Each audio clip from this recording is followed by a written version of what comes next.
In this assembly, the vertical links look similar, but the front vertical links end up with more than 5 times the stress as the back links. And it's not just because of different loading. Some of the difference comes from the load path itself.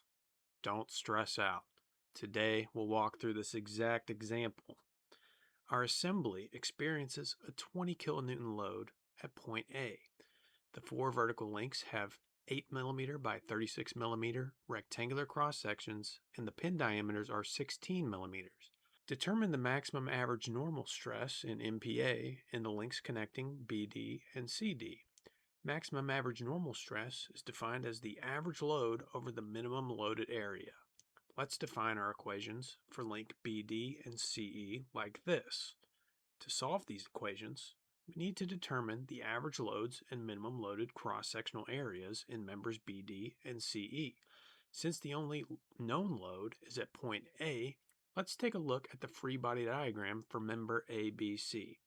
We see the given 20 kilonewton load at point A. At point B, we'll assume the two connected BD links are pulling down on our member with a force of 2 times the load in each BD link, or 2 PBD.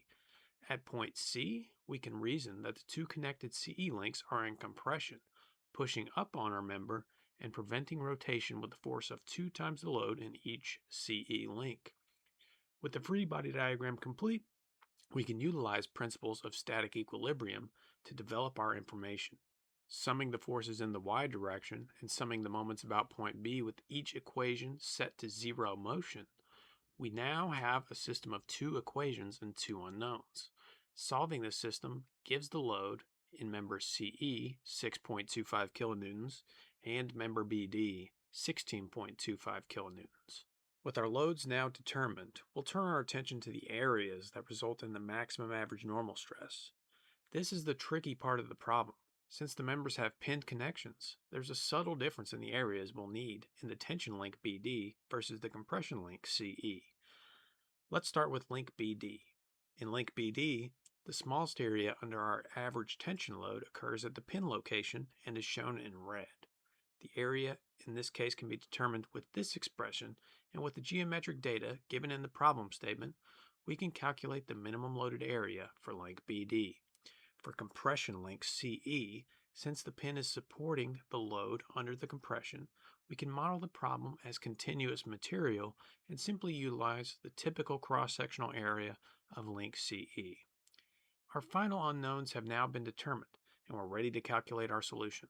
Since the problem is asking for stress and results of megapascals, it's helpful to remember that the unit Newton per millimeter squared is equal to the unit megapascal. We will now plug in our load and area data for the maximum stress in each link, concluding the problem with link BD experiencing 101.6 MPa in tension and link CE experiencing 21.7 MPa in compression. In this example, we evaluated and compared maximum average normal stress in different members of an assembly by utilizing static equilibrium analysis to determine member loads, identifying the weakest cross sections in each member, and paying attention to our units. What we've demonstrated today is a critical skill for any design engineer. So thanks for watching. Subscribe for more engineering tutorials.